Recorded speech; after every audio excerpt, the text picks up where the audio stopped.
सभी साथियों को धनतेरस की हार्दिक शुभकामनाएं। धनतेरस दीपावली का प्रथम और अत्यंत शुभ दिन माना जाता है। इस दिन माता लक्ष्मी और गणेश जी की पूजा अत्यंत श्रद्धा और निष्ठा से की जाती है। कहा जाता है कि धनतेरस के दिन मां लक्ष्मी पृथ्वी पर भ्रमण करती हैं और जिस घर में स्वच्छता, दीपों की रोशनी और मन की पवित्रता होती है, वहां उनका स्थायी वास होता है। प्रिय साथियों, इस कथा को अंत तक ध्यानपूर्वक सुनें, क्योंकि यह कथा आपके जीवन की दिशा बदल सकती है, अंधकार से प्रकाश की ओर ले जा सकती है। मां लक्ष्मी की यह पवित्र कथा सुनने मात्र से ही घर में सुख, समृद्धि और धन की वर्षा होने लगती है। बहुत समय पहले की बात है, जब देवता और असुरों के बीच लगातार युद्ध हो रहा था, तब देवता अत्यंत निर्बल और दुखी हो गए। संपूर्ण त्रिलोक में अधर्म बढ़ गया था और चारों ओर अंधकार छा गया था। तब सभी देवता भगवान विष्णु के पास पहुंचे और बोले, प्रभु, हमें अपनी शक्ति वापस पाने का कोई उपाय बताइए। भगवान विष्णु ने मुस्कुराते हुए कहा, हे देवताओं, यदि तुम और असुर मिलकर क्षीर सागर का मंथन करो तो उस मंथन से अमृत निकलेगा, वही तुम्हें अमृत और शक्ति प्रदान करेगा। समुद्र मंथन की शुरुआत इसके बाद देवता और असुर दोनों एक साथ समुद्र मंथन करने लगे। मंदराचल पर्वत को मथनी बनाया गया और वासुकी नाग को रस्सी। जब मंथन प्रारंभ हुआ तो पहले हलाहल विष निकला, जिसे भगवान शिव ने अपने कंठ में धारण कर लिया और तभी उन्हें नीलकंठ कहा गया। इसके बाद अनेक देव वस्तुएं प्रकट हुई। कामधेनु, जो सभी इच्छाएं पूरी करती है, ऐरावत हाथी, कल्पवृक्ष, चंद्रमा और फिर प्रकट हुए धनवंतरी, जो अमृत कलश लेकर आए। लेकिन उसी समय समुद्र मंथन से एक अद्भुत प्रकाश उत्पन्न हुआ।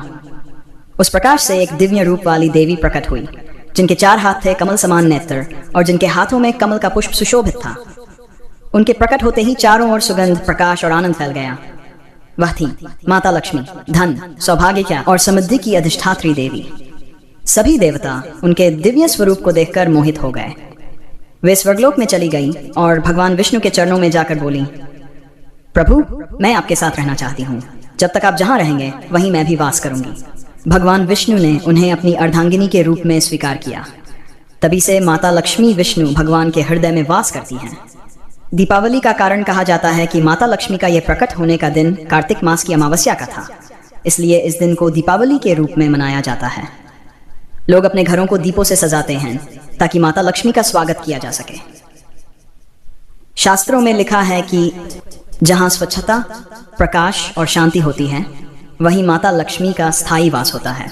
इसलिए दिवाली से पहले हर घर की सफाई की जाती है, दीप जलाए जाते हैं और लोग श्रद्धा से लक्ष्मी गणेश पूजन करते हैं। माता लक्ष्मी हमें ये शिक्षा देती हैं कि सच्चा धन केवल सोना, चांदी या रुपया नहीं है, बल्कि सच्चा धन है सदाचार, संतोष, मेहनत और भक्ति। जो व्यक्ति ईमानदार, मेहनती और विनम्र होता है, माता लक्ष्मी सदैव उसी के घर वास करती हैं। इसलिए हे भक्तों, इस दीपावली पर अपने घर ही नहीं, अपने मन को भी प्रकाश से भर दो। क्रोध, लोभ और ईर्ष्या के अंधकार को मिटाकर भक्ति, प्रेम और कृतज्ञता के दीप जलाओ। तभी सच्चे अर्थों में माता लक्ष्मी आपके पधारेंगी और आपका जीवन सुख, शांति और समृद्धि से भर जाएगा। यह कथा सिखाती है कि सच्ची भक्ति, परिश्रम और ईमानदारी से ही माता लक्ष्मी कृपा प्राप्त होती है। बहुत समय पहले की बात है। एक छोटे से गांव में हरिदास नाम का एक गरीब आदमी रहता था। उसके पास न अच्छा घर था, न सुंदर कपड़े, न ही कोई धन दौलत। फिर भी वह हर सुबह उठकर मंदिर जाता, दीप जलाता और माता लक्ष्मी की पूजा करता था। उसका विश्वास अटूट था। माँ, मैं गरीब जरूर हूँ, लेकिन मेरे मन में आपके लिए श्रद्धा की कोई कमी नहीं है। गांव के लोग उसका मजाक उड़ाते थे। वे कहते, हरिदास, तू रोज पूजा करता है, फिर भी तेरे पास कुछ नहीं है। लगता है तेरी माँ लक्ष्मी तुझसे नाराज है। हरिदास मुस्कुरा देता और कहता, माँ लक्ष्मी समय आने पर सबको देती हैं, मुझे बस विश्वास बनाए रखना है। एक दिन माता लक्ष्मी ने उसकी भक्ति की परीक्षा लेने का निश्चय किया। वे एक साधारण वृद्धा का रूप धारण कर उसके दरवाजे पर आईं। उन्होंने कहा, बेटा, मैं बहुत भूखी हूँ, क्या मुझे कुछ खाने को मिलेगा? हरिदास के घर में उस दिन बस थोड़ी सी सूखी रोटी और एक प्याला पानी था, पर उसने मुस्कुराकर कहा, माँ, मेरे पास थोड़ा है, पर जो है वह आपका है। और उसने अपनी रोटी और पानी उस वृद्धा को दे दिया। वृद्धा ने प्रेम से भोजन किया और मुस्कुराकर बोली, बेटा, तेरे इस भाव से मैं बहुत प्रसन्न हूँ। जो गरीब होकर भी दाता बन जाता है, वही सच्चा धनवान होता है। इतना कहकर वह वृद्धा अचानक तेज प्रकाश में बदल गई। हरिदास की आंखें चौंधिया गई और उसके सामने प्रकट हुई माता लक्ष्मी स्वयं। हरिदास घुटनों के बल बैठ गया, हाथ जोड़कर बोला, माँ, आप स्वयं मेरे द्वार आई, ये तो मेरा जीवन धन्य हो गया। माता बोली, हरिदास, मैं हर रोज तेरे घर आई, लेकिन तूने मुझे कभी स्वार्थ से नहीं पुकारा। तूने कभी शिकायत नहीं की, बस श्रद्धा रखी। आज मैं तुझसे प्रसन्न हूँ। उन्होंने कहा, मांग ले बेटा, जो चाहे वरदान मांग ले। हरिदास बोला, माँ मुझे धन नहीं चाहिए, बस इतना आशीर्वाद दो कि मेरे घर में कभी किसी भूखे को खाली पेट न जाना पड़े। माता लक्ष्मी मुस्कुराई और आशीर्वाद देते हुए बोली, तेरे घर में अब सदा अन्न और धन की कमी नहीं रहेगी, क्योंकि तेरा हृदय दया और भक्ति से भरा है।